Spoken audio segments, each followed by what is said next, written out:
Hi everyone, Cendril89 here, and welcome to my opinions and analysis of the Microsoft 2016 E3 presser.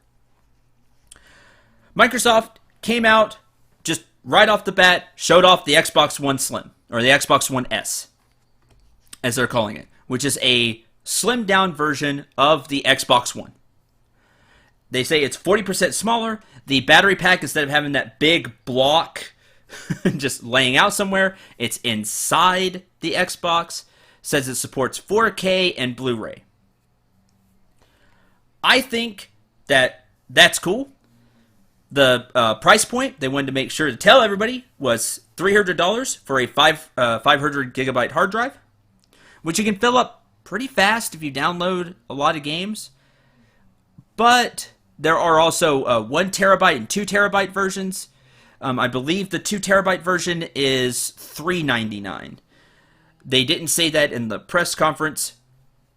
That's just what I've read and what I've heard after the press conference. But they did say for sure during the presser, $299 for the 500 gigabyte hard drive. And it's just a smaller Xbox One.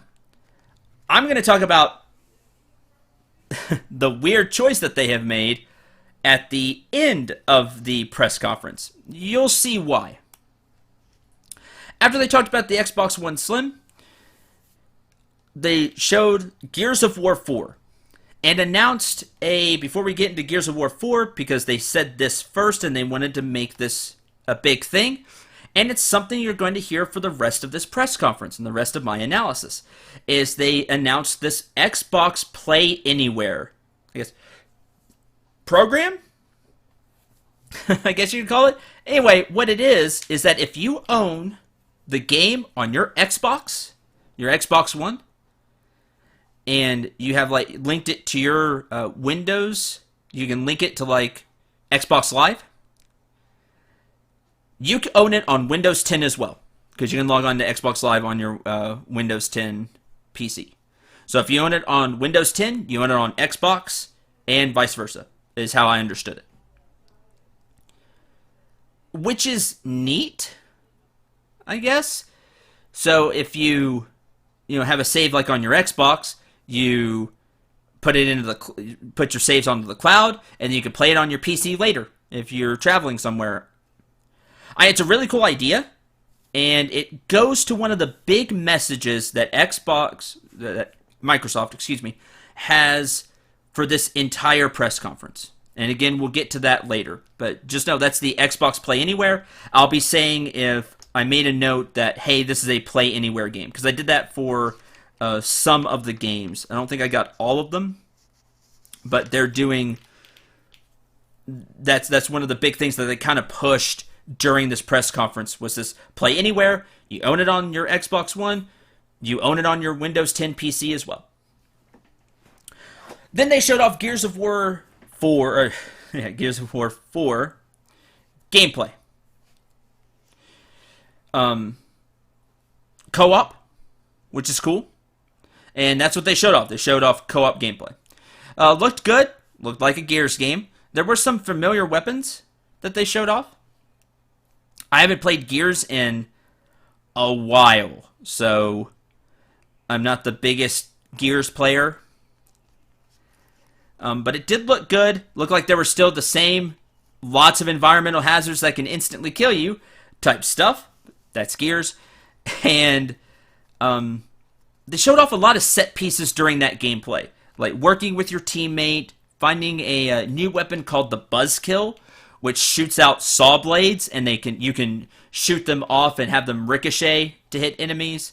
Like if you shoot them at an angle at a wall. So that was really cool, to be honest. But they showed off a lot of set pieces. Looked good. I'd be interested to see what more they show of Gears.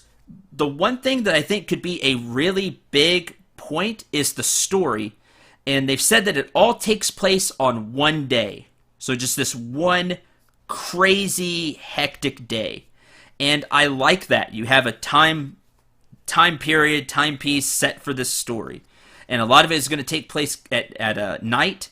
Not all of it, but a lot of it's going to take place during night, where who knows what spooky stuff could happen, what crazy things could happen. I think it's a good choice for the story. I think it could be really interesting. You'll be following JD, I believe his name, Phoenix's son, Marcus Phoenix, the main character from the Gears of War trilogy. You'll be following his son and like his team. Looked interesting. The gameplay looked like it could be fun. You play it co-op with your friends. The other thing that's really important, and they talked about this quite a bit too, was cross-play co-op, which means you'll be able to play on your Xbox with somebody that's playing on their Windows 10 PC. And I think you're going to be seeing in the coming months and years, if they keep up this Play Anywhere program, which they pushed it really hard, so I think they will, you'll see that a lot, where cross-play between Xbox and Windows 10. I think you'll see that quite a bit. Depending on games, especially co-op games, I think you'll see that system a lot. And that's something that Microsoft can do that nobody else really can. And they're going to use that to their advantage. Then they showed off a little bit of Killer Instinct. It's Xbox Play Anywhere. And they showed off a new character, General Rom, from the Gears series. So kind of transitioned into that. And that's all they showed. Showed off him fighting a little bit. That was it. Just like, hey, Killer Instinct, new character. So that's cool, you know. Then they showed off another Play Anywhere game. This game comes out September 27th. They showed off Forza Horizon 3. I'm not much of a racing guy. But some notes that I wanted to make sure that the joining other players, because this has a 4-player co-op campaign for the first time in this series ever. That's what they said. I would know, again, I don't play Forza games, but said that 4-player co-op campaign for the first time. It looked like it was really easy to join, like your friends, and it didn't like take a long time to load. Like it was, you just jumped into the game, which is really good. The setting is in Australia, which could lead to all different kinds of environments. So I like that. I think it's really cool. And it's a Forza Horizon game, so especially recently, the graphics were just breathtaking. Of course it's going to look good. Like the cars looked good, the environments looked good. It's just an amazing graphically looking game. They have a whole bunch of different vehicles for you to use, which that's a big point, obviously, in a racing game. So, if you like racing games, definitely check out Forza Horizon 3. See if it's for you. They showed some gameplay, but again, I'm not a big racing fan, so I can't super break it down. But I've given you the essentials that they said during the press conference for Forza Horizon 3, and it looked great. So check it out if that's a game that interests you. September 13th, this was a big game at last E3 2015, was Recore. Comes out September 13th, like I said. And they showed some gameplay, not a lot, introduced characters. So like if you saw Recore last year, they introduced the robot dog and the lady. Jewel is her name. And I believe the robot dog's name was Mac, I want to say. They all had names. And the gameplay, to me, they showed off a little bit of gameplay. It looked like a platformer, kind of Metroidvania style. You use your robot friends to help you get to different places. And a lot of platforming with some shooter, because she has a gun. So, but kind of in that style, kind of in a Metroidvania style platformer, just 3D. It looked like it could be a lot of fun. Again, they didn't show off very much gameplay, but that's the vibe I got from it, from what they did show. And it looked like it could be fun. So, something to keep an eye on. Especially if you're into those type of platformer, kind of maybe some exploration type games. After that, they showed off Final Fantasy 15. And I'm just going to be brutally honest with all of you. Let me look through here real quick at the rest of the games. Yeah, this might be the low point of the Microsoft press conference. And you may be going, Cendril, what are you talking about? You're an RPG guy. I am. I was not impressed with this gameplay trailer that they showed. They had a guy playing. It was not even a trailer. They showed off gameplay. Had a guy on stage. Same with Gears of War 4. It was gameplay. Make that distinction. And the scale was pretty large. They were fighting Titan, is what it said. So there's that. And it was a survival mission. He just had to like dodge a lot before his friends got there. The character you play as, his name is leaving me right. Noctis, that guy. And he's waiting for his 3 friends to get there. And so he's just surviving against the Titan. It's like they just picked a terrible fight for like an E3 gameplay demo, because man did it look boring. It was just Titan sweeps his hand across, dodge. And then Titan sweeps his hand across again, dodge. Or don't dodge, like the guy, messed up a couple of times, didn't dodge through, and got hit. Until the party members showed up, and then you actually fought a little bit. It's like you still weren't doing much to Titan. And then the fight ends with kind of a cutscene type thing, where you use this, you do a mission, like a mission popped up, use Blizzara. Okay, and you do, and then like the rest of your teammates do in a cutscene, and you win. I don't know, it just did not look good to me. And I have seen some really cool, little gameplay snippets of 15 that did look neat. So why they showed this off, it was a terrible decision, in my opinion. Because it just looked boring, and it didn't impress me at all.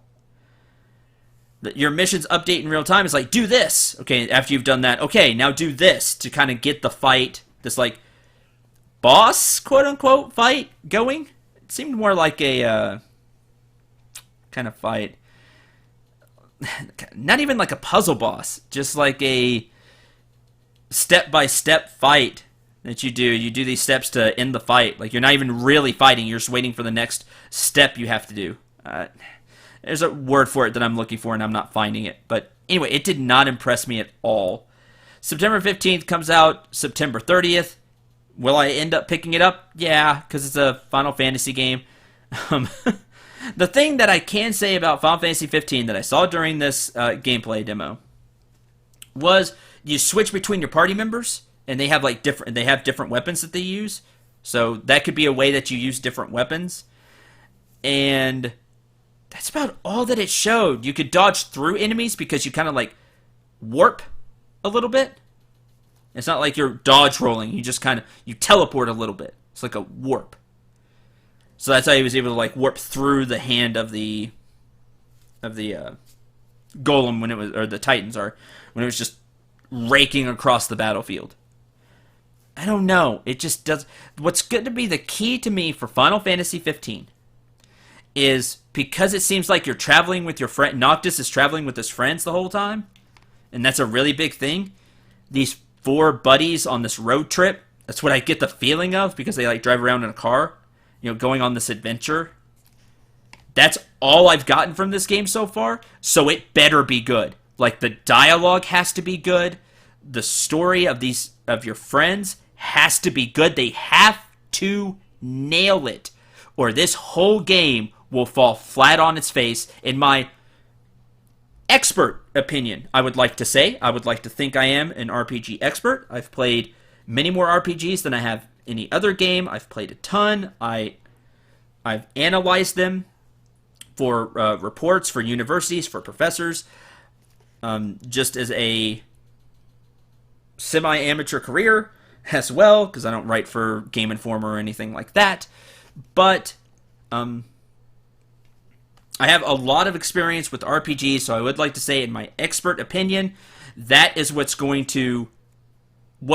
Final Fantasy 15 will hinge on from what I have seen so far. The combat looks okay.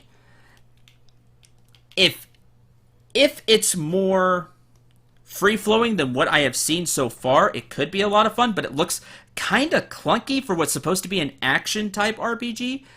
That style that they've kind of moved toward, more like real-time moving around and stuff. and then you press a button and you swing, more real-time action RPG that they have slowly been going to, so more like Kingdom Hearts style. So the combat is whatever. It looks clunky to me so far, and from the Platinum demo that I played, it was a little clunky. Like when I wanted to dodge and press the dodge button, I didn't always dodge and still end up getting hit. So I have not been impressed with Final Fantasy 15 so far. I want to be, because I'm a huge Final Fantasy fan. But so far, I'm skeptical. And this demo that they showed, this gameplay demo at E3, was not a good decision if you wanted to wow people, in my opinion, because it was dull. It was sadly dull. The only thing that kept it semi-interesting was the banter when the friends showed up. Like, hey, what are you doing? Oh, nothing, just waiting for you. Like, they were speaking like friends. Like, I would, say to my friends, sarcastically, oh, nothing, just waiting for you. Kind of sarcastically. And just the little bit of banter they had between them was good. Can you keep that up for an entire RPG lengthy experience? Because so far, everything that I've seen, they're pushing that a lot. You with your buddies in this car, driving around, going on this adventure to take your home back, is the thing, I guess. They've been tight-lipped on the story, and I don't blame them for that. It's just, man, am I not impressed by 15 so far. And like I said, for those of you, oh, you're just a hater. No, I'm not. I am a huge Final Fantasy fan. I love RPGs. I want this to be great. But if it's not great, this could be really bad for Final Fantasy. And again, from what little I have seen, and I've seen just very little, what little bit they have shown us, I think, in my opinion, a lot of Final Fantasy 15 will hinge. It should hinge on the battle system, but the battle system I still haven't got a really good grasp for. Like I said, it's always felt, from what little they've shown, like there is some warping around, but they haven't shown off that a lot. And it feels clunky for what should be a fast-paced game, because it looks like that's kind of what they want to do. They want it to be a little more fast-paced, more action-y.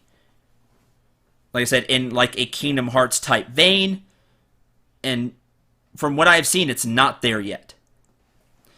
We'll see when the full game comes out. Those are my analysis of what I have seen so far from Final Fantasy 15. And again, I want it to be good. And I hope it is. But they chose a terrible place in the game to show that gameplay demo, because it was, in my opinion, it was pretty boring. Moving on from my Final Fantasy 15 rant, I guess you could say at this point. Lengthy opinions. I'll stop talking about Final Fantasy 15, and we'll move on to The Division. And they talked about Underground, which will be the first DLC expansion. The really big thing they pushed was, other than more loot, new area, all that, was randomly generated missions, which was something The Division desperately needed, in my opinion. These randomly generated missions that you will get from this first DLC expansion. With that, you will get, you'll go to this area with your friends, and instead of doing the same mission over and over and over again, which is what you do now in The Division, other than, even the dailies are like that. These HVT target system that they put in recently, well, I don't even know if it's recently, but that they put in,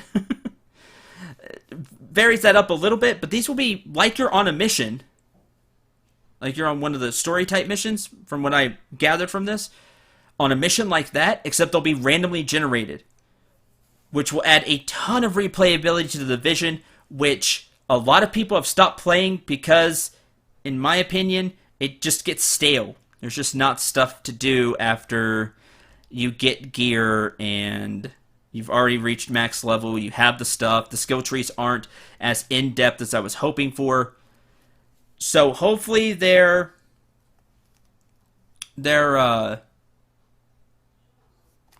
with this, that will help alleviate some of that. And I think the Division will continuously get better as long as Ubisoft makes the effort to make it better. Kind of like Destiny. Over time has gotten better. If the Division does the same thing, I could see it being, a great game here in a year, around a year. They add in these DLCs, people start finding out about the Division again. Oh man, there's these randomly generated missions. There's this mode now. There's that mode now. There's so much to do in the Division. That's the route they need to go. Then they showed up Battlefield 1, which I talked about in my EA video, so I'm not going to talk about it much here.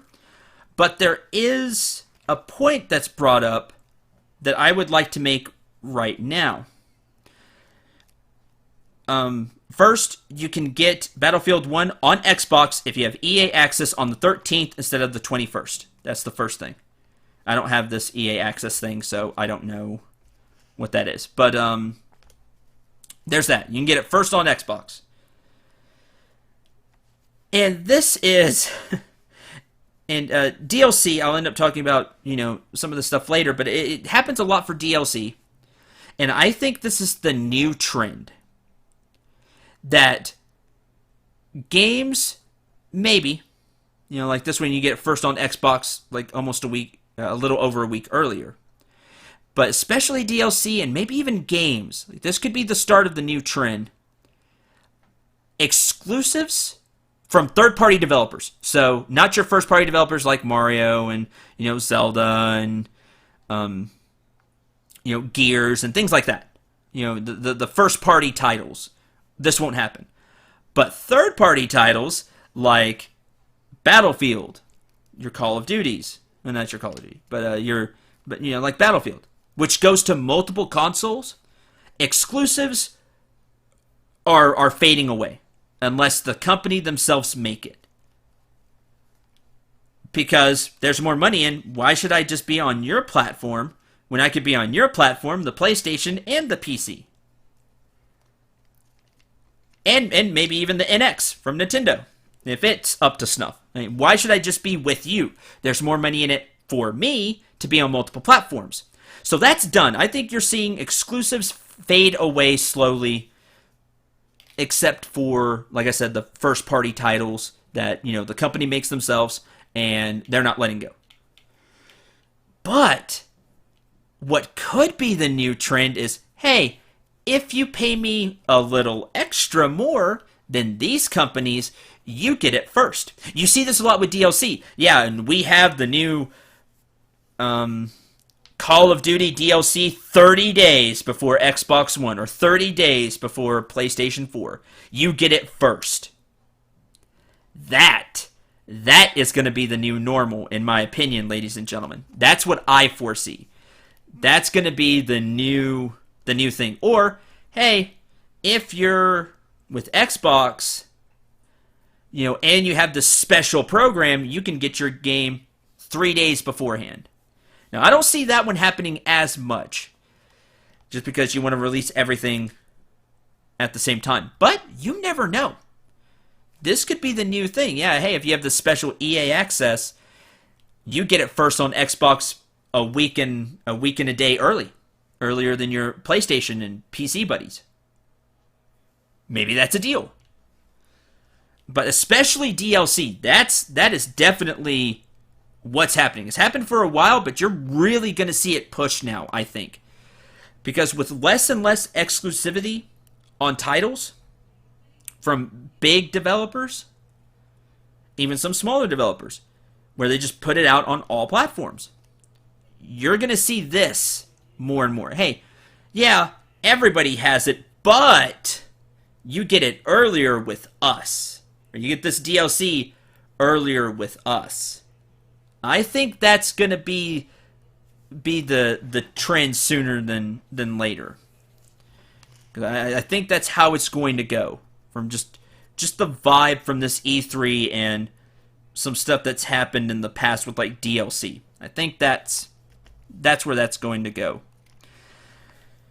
Xbox took some time after Battlefield 1 to show off some new features that Xbox is going to have, such as playing music in the background, which apparently got a big play from the crowd. So you can just have like your Xbox like not on a game or whatever, or you can minimize the music program and it still be playing music.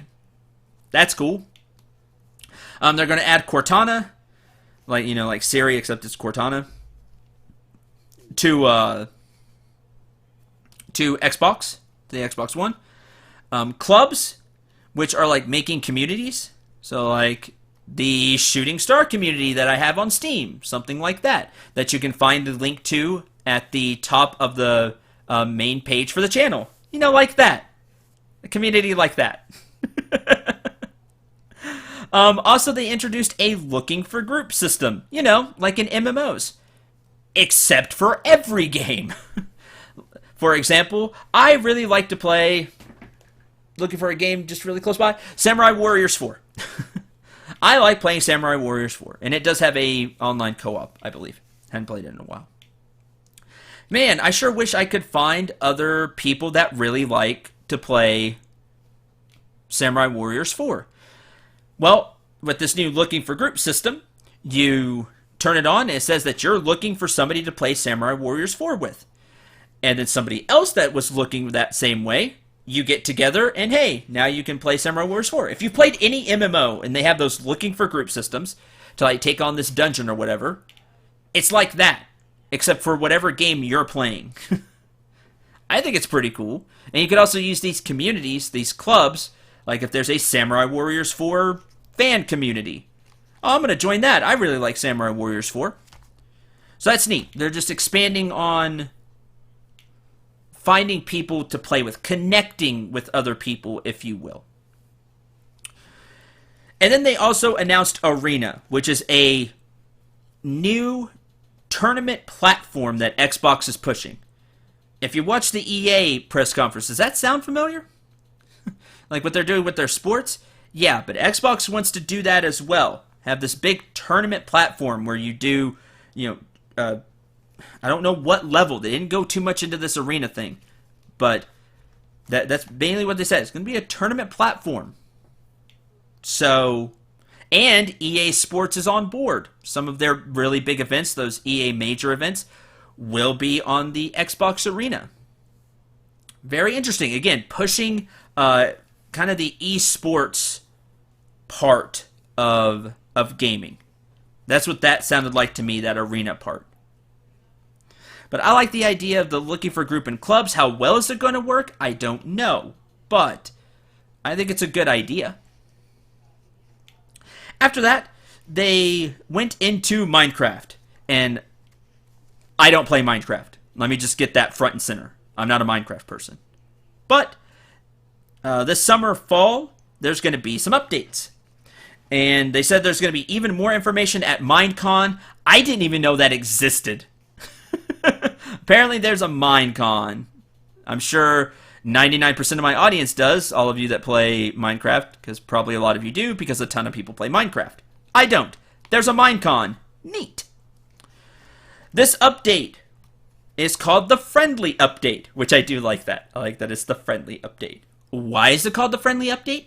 Because iOS, Android, and Windows are all going to crossplay. Which means, if I'm playing on my, which I don't play, but if I'm playing on my Android phone, which I think I can do, right? Is that a thing? Sorry, I don't know Minecraft. Or playing on my tablet, and you're playing on your Windows computer, we can play together now. After this update goes in. And it said summer, fall. Somewhere around there. But that's the update, the friendly update. They're also adding in Minecraft Realms, which is how you're going to do this. It's basically like making a game. And then making like a private game. Or you can make it public as well and be like, hey, join my game. And it doesn't matter if we're on different platforms. We can play together. Well, at least if we're on iOS, Android, or Windows are going to crossplay. That's what they said. So, there's that. That's cool. Like, I think that's neat. Opening up for more people to play together. John Carmack was there. You don't know John Carmack? He is the Oculus Rift, would it be creator? Co-creator? Not quite sure. Something like that. He showed off some VR in Minecraft. Like, looking at it from your character's point of view, that looked pretty cool. Again, more VR. Like that. They're going to also add in some texture packs like City, some additional add-ons. So much more is being added to Minecraft. Look for it coming this summer or fall. And whenever Minecon is, you can get more information then. So all you Minecraft players, jump for joy, because it sounded like it was a really cool additions that they're adding.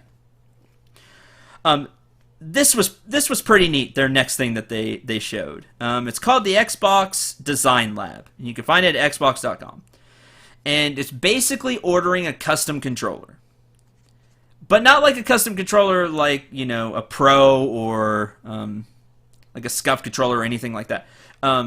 Mad Cat controller or anything like that. It's an Xbox One controller, except that you can add a little bit of text like on the bottom, like you can name your controller or like mark it as yours or whatever, and you get to choose the colors of the controller. Like you can change the color of the buttons, the color of the actual faceplate. You change the colors of the controller. Anyway, and I thought that was pretty neat. So you can find that at the Xbox.com and look for the Design Lab. I haven't checked it out personally. They just showed a whole bunch of different combinations. And the guy said there's like 8 million different combinations of colors if you mix and match everything. That's cool. I think that's pretty neat. I'd like an orange controller again. I had an orange GameCube controller back in the day. Now it's, pretty beat up, but still works. I'd like to have an orange Xbox One controller. That'd be cool. So I'd like to see some more on that. Anyway, I think it's a really neat idea. They didn't spend too much time on it either, so I don't think this took up 20 minutes of the press conference. No, it was just a really quick, trailer thing showing you, hey, you can do this. It was a few minutes tops. And I thought it looked cool. Then they said Inside from the creators of Limbo, June 29th. And if you get that, you can get Limbo for free on Xbox One. That's another theme I'll be talking about in kind of a last video, some just final things that I saw, some trends at this E3. But it's from the creators of Limbo, and they didn't show anything. But, I've heard from people that have, from analysts, writers, people like that can get their hands on, say that it's great. So take them at their word, maybe. If you liked Limbo, you probably want to check this out. And it comes out June 29th, so here in just a couple of weeks. They showed off ID at Xbox, which is their independent developers, which have lots of indie games. And they just quick montaged a whole bunch of them, which was really disappointing because there were some in there that I was really hoping to see, but didn't show any. So, except for one, they singled one out to show some gameplay. The rest were just kind of montaged through. But they showed We Happy Few, and it had some like Stanley Parable vibes to it to me a little bit. Making choices. You'll have to see it for yourself. It's very crazy what happens. Little disgusting at one part, but like the point is made for the game. I'm very interested in this game's story. Like I want to see more from this game and see just what it's all about. The trailer grabbed me because it's a very interesting concept. And that's basically all I could say. You'll have to see it for yourself. After that, they just showed the quick montage, showed a few minutes of gameplay of We Happy Few. They went to Gwent, the Witcher card game. If you've played Witcher, you know Gwent, probably. If you took some time to learn Gwent and play it. Except now they're turning it into a full-blown card game. So you Witcher fans out there, this could be huge news for you. You can go to playgwent.com. That's play, Gwent, if you forget how to spell Gwent.com, to sign up for the closed beta in September. Well, sign up now. The closed beta is in September. They said there's going to be single-player, multiplayer. What are they going to show in the beta? I don't know. But it has those kind of like collectible card game type things, except it's Gwent. Except as a full-blown card game with like all the bells and whistles of a card game. Could be very interesting, again, if you're a Witcher fan. Or Gwent is pretty strategic. So if you're looking for a different type of card game, you may want to check it out. After that, they showed off just a little bit of Tekken 7, which will be in early 2017. And it was Akuma fighting Heihachi. Why is Akuma there? I don't know. But he's there. And it showed off a little bit of combat. Looked good. But that's all they showed. Showed that there was going to be a story mode with it. And kind of the fight goes into the story. Kind of Mortal Kombat-esque. Where if you like press a button at the right time, before like the fight starts, or like during cutscenes, you get an advantage in the battle, or you just don't take damage, like get a disadvantage in the battle. It kind of looked like that the little bit they showed, which that's a cool system, so I like that. But that's all I have for you for Tekken 7. They just showed off that little bit, showed off one fight, and that was it. After that, again, not really gameplay, just gameplay trailer, but they showed that Frank is back in Dead Rising 4. And it's set during Christmas time, and the weapons just looked even more over the top and outrageous than before. Which is impressive, because there's some pretty outrageous stuff in Dead Rising history. This looked even more crazy, like a candy cane crossbow that shoots out, I don't know if it's explosive candy canes, but candy canes nonetheless, like sharpened candy canes. They showed off a couple of vehicles where mowing zombies down or electrocuting them. They showed an exosuit. They showed pulling out a stop sign and using it as a club with the rebar, the concrete in it. The actual concrete that's holding down the thing. Showed pulling rebar, I believe, and swinging with it. This game will be crazy. There's tons of zombies on the screen. That's all they talked. That's all they talked about. Didn't go too much into the story or anything like that. But it looked like Dead Rising improved even more, and I think it's going to be a blast to play. They said they went super crazy over the top with the combining system, which is a huge thing in Dead Rising, and it sounds like there's just going to be a ton of weapons to make. So that's fun. I mean, if you've played Dead Rising, like especially 2 or 3 was just a blast with all the combining stuff. I think this one will definitely be a ton of fun to play. One other thing to note about Dead Rising 4, that the people that they had there toting the game, like the art designer and not the art designer, but like gameplay designer, stuff like that. Directors, there we go, that's the word I'm looking for. Is that they took away crafting benches. Which is good. It means you craft on the fly, is what they were saying. So you don't have to like find a crafting bench and then craft your stuff. No, you just do it on the fly. That's cool. That's a great improvement. So I think it's just going to be another really fun Dead Rising game, and they seem to be just getting better. And I think that trend will continue with Dead Rising 4. After that, they showed another game that will be Play Anywhere. This game will come out in 2017. It's called Scalebound. I know it's an RPG. I know you can have different weapons, like a long sword, a two-handed sword, a spear. I know it's co-op. They showed like a big boss fight with 4 players fighting this boss. I know that it looked like you had this armor set that you put on that kind of made you look like a dragon. I don't know if it's like a powered up mode or something. Looked super cool. The thing that got me was you fight with the dragon. Like you call your dragon, and your dragon comes and fights with you. It's like a, grown dragon, fire breath, the whole works. That's neat. If you know anything about me, I'm a huge fan of dragons. I'm in. Let's give this a shot. Because dragon. I don't know. It looked like it could be a lot of fun. Some people said that it looked kind of boring, that fighting the boss, but you were fighting a big boss. It wasn't as boring as the Final Fantasy 15 demo, I can tell you that. At least I saw, a lot of damage numbers and stuff. I saw that they were doing things. Might be more fun to play with friends. Could be one of those type of games. I don't know. The character you play as, I don't know. He's too...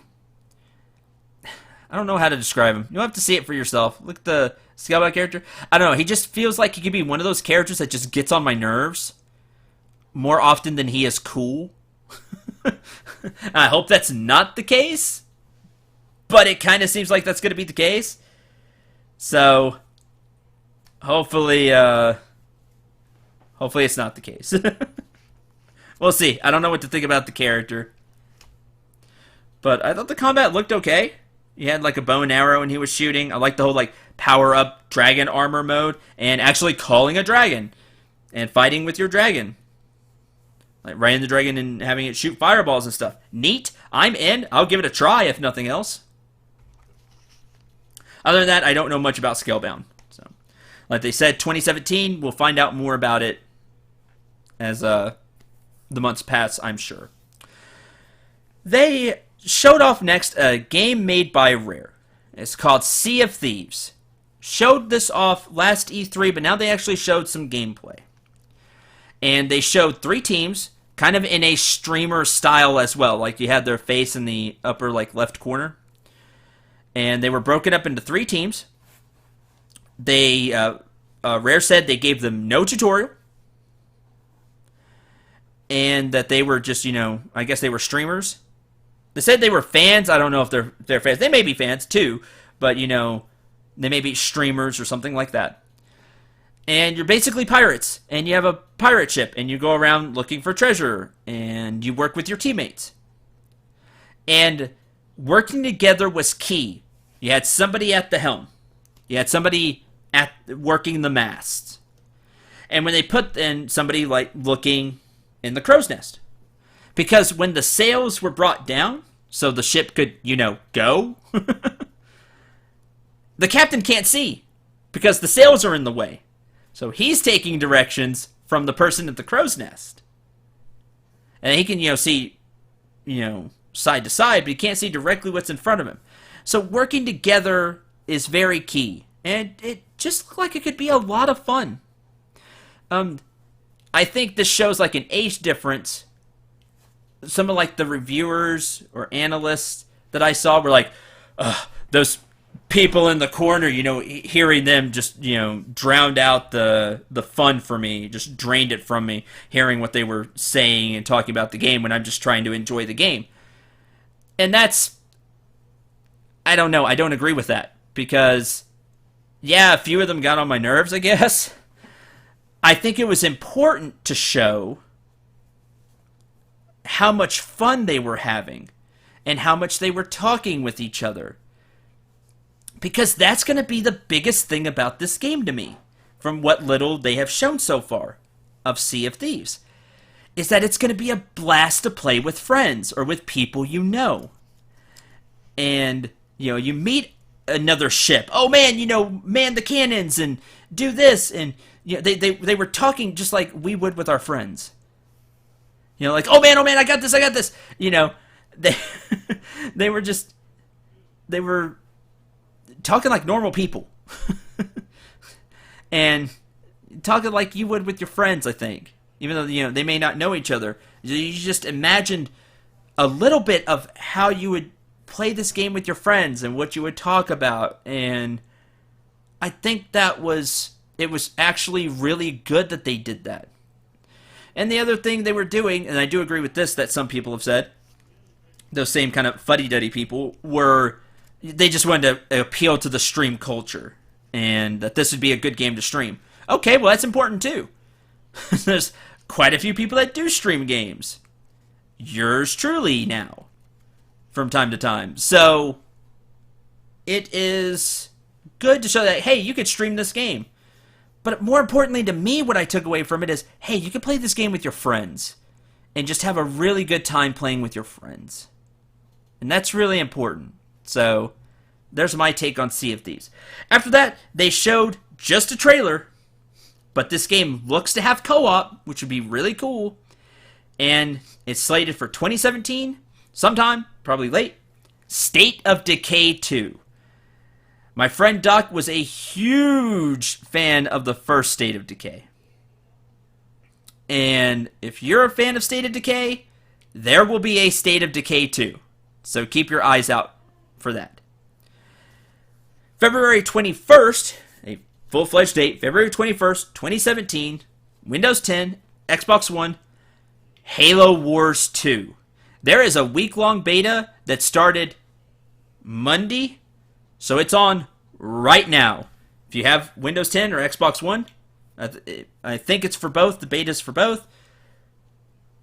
Halo Wars 2. I was a big fan of the first Halo Wars game, where a lot of people weren't. It just kind of went under the radar. I'm really excited to see that there's a Halo Wars 2. Now, if you don't know anything about Halo Wars, it is an RTS, like StarCraft, like Warcraft. It's an RTS strategy game, which real-time strategy, you know what RTS, like Command and Conquer. It's like that, but set in the Halo universe. And I really liked the first one. And now there's a Halo Wars 2. So I'm probably not going to get a chance to play the beta. But they didn't show off much gameplay. They showed off this awesome CGI trailer that they had for Halo Wars 2. Check that out. And just remember, it's an RTS. So if you're a fan of the RTS genre at all, and you like Halo, check this out, because I really liked the first one, and I'm sure they made vast improvements. What shortcomings the first one did have, and there were quite a bit. It was their first time doing that. But I still thought it was a lot of fun. Check out Halo Wars 2, because I'm pretty sure they tried to make many improvements on the first game. Really excited for that one. Just because I was a fan of the first game, and I never thought we would get a second game, because the sales didn't do well, and people were kind of mixed on it. Some people really liked it, like I thought it was a lot of fun, and some people didn't, because they didn't expect like an RTS, I guess. I don't know. But we're actually getting Halo Wars 2, and I'm excited for that. The last thing. Now, remember at the very beginning, it's been almost 50 minutes, I know. Because, again, Microsoft and Sony will have these will be longer videos because they have more things to talk about.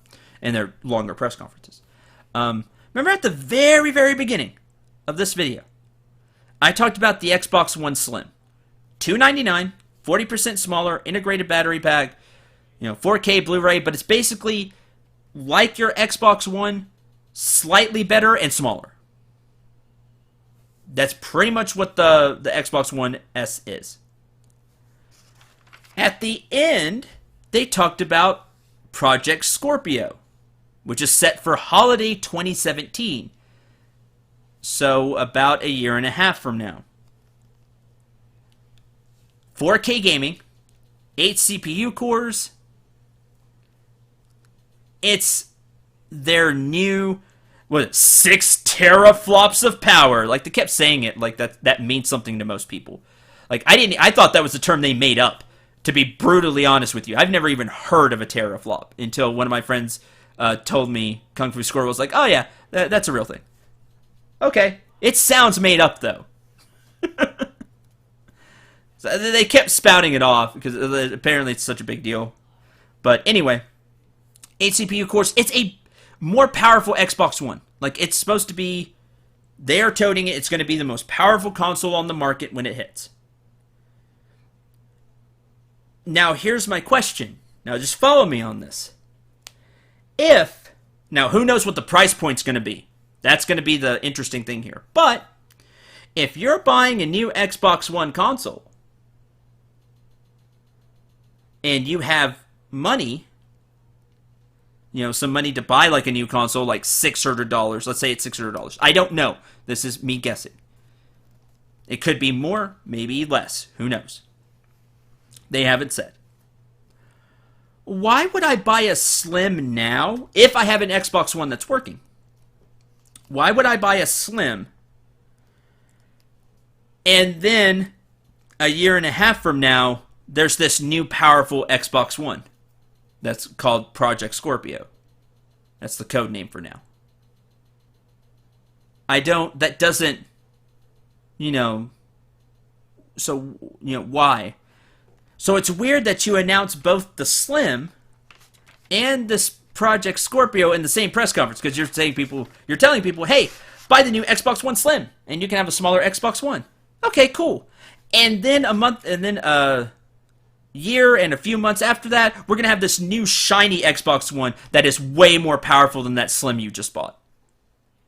So do you see the logic there that I'm trying to say? Now, if you don't have a lot of money and you don't care about the new 4K gaming and all that, you just want an Xbox One to play games, then you can grab the Slim, and that makes sense. It makes sense from that standpoint. But anyway, I don't know. I just found it weird that that's how they bookended the press conferences. That they made the point to talk about the Scorpio now, maybe because Sony said they weren't going to talk about their new Neo, which is going to be like the PlayStation 4.5. Like this is the Xbox 1.5. A more powerful Xbox One, that's going to be a more powerful PS4. They said no one gets left behind while doing this. Because here's my other question. I have a lot of questions about this Scorpio, and always questions I have about this new trend that's going on with trying to just upgrade these consoles. If I don't have a Scorpio, how long before my Xbox One, which doesn't work right as it is, but let's say I had a fully functioning Xbox One. How long before my Xbox One is obsolete, and then I have to buy the Scorpio? You say no one gets left behind. If I buy a Slim, how long before games aren't made for it anymore and companies just make games for the Scorpio? From the creator standpoint, who I like to think about, well, so I have to make games for the Xbox, which will probably work on the Xbox One Slim, but it has slightly different specs. So do I make it for the Xbox One Slim and then downgrade it for the Xbox? Or do I kind of make it two different settings? And then there's the Scorpio. Do I make my game, like my AAA title, for the Scorpio, and then downgrade it for the Slim, and then downgrade that for the Xbox? Or do I just have a settings change, but then I have to make it for the Scorpio because I want the high-end settings? So we have to start from there. And then I have to make it for the PlayStation 4, and then make it for the Neo, which has different specs than the PlayStation 4. And then if the Nintendo NX is up to snuff, like I hope it is, I have to make it for the Nintendo NX. There's just so much that a creator is going to have to consider now if this keeps happening. And I feel for them. I really do. That scares me. Is it going to be like having a phone? To where, yeah, you can play this Xbox game, kind of made for Scorpio on all Xbox systems. The same way you can play all, iPhone games, for example, just because it's easier for me to use iPhone because it has numbers. The iPhone 6. But you can play it on your iPhone 4. But can you really? Because if I play this on my iPhone 4, it's going to chug and lag kind of bad. Because it just doesn't have the processing power. How long before we get to that point between Scorpio and Xbox One? The original Xbox One owners. Or even the people that buy the Slim. And say, yeah, you can play this on your Xbox One. Yeah, but it lags really bad, and it doesn't look very good because it's made for the Scorpio. And it chugs, and there's frame rate drops, and it has a hard time keeping up. which forces you to upgrade into the Scorpio. They say no one gets left behind, but I want to know how they end up doing that. Like that, I'm skeptical about. Their big message at the end was play without boundaries. How are they doing that? Well, we talked about the clubs making the communities, looking for group. They have all of this cross-play stuff that they started doing here with Gears of War 4, with Minecraft. They have this Xbox Play Anywhere. You can play on your Xbox, but you can play on your PC too with Windows 10. That's how they're setting this tone, and I think it's the tone they're going to want to use, or going to use, going forward for at least the next few years. Is this, you play without boundaries. And Microsoft is uniquely able to do that. Because you have Microsoft computers, you have the Xbox, they have this, what's the word I'm looking for? Infrastructure, where they can do that. They have the power to do that. And do this cross-play stuff, and do this, Xbox Anywhere, Play Anywhere, using both PC and the Xbox. I think it's a pretty powerful message. They're throwing down the gauntlet with this. And this is their new game plan. Is it going to play out really well? We'll have to wait and see. That was their big message point. Was, play without boundaries. You can play anywhere you want. We're the place to play for those reasons. Something that was missing, but it's going to be in 2017. Found out later, and people are suspecting we're going to find out more in months to come, was there was no Crackdown 3 in this press conference, which I know I was looking forward to, a few of my friends were looking forward to, and it wasn't here. So maybe at some other conventions down the line, but not here at E3.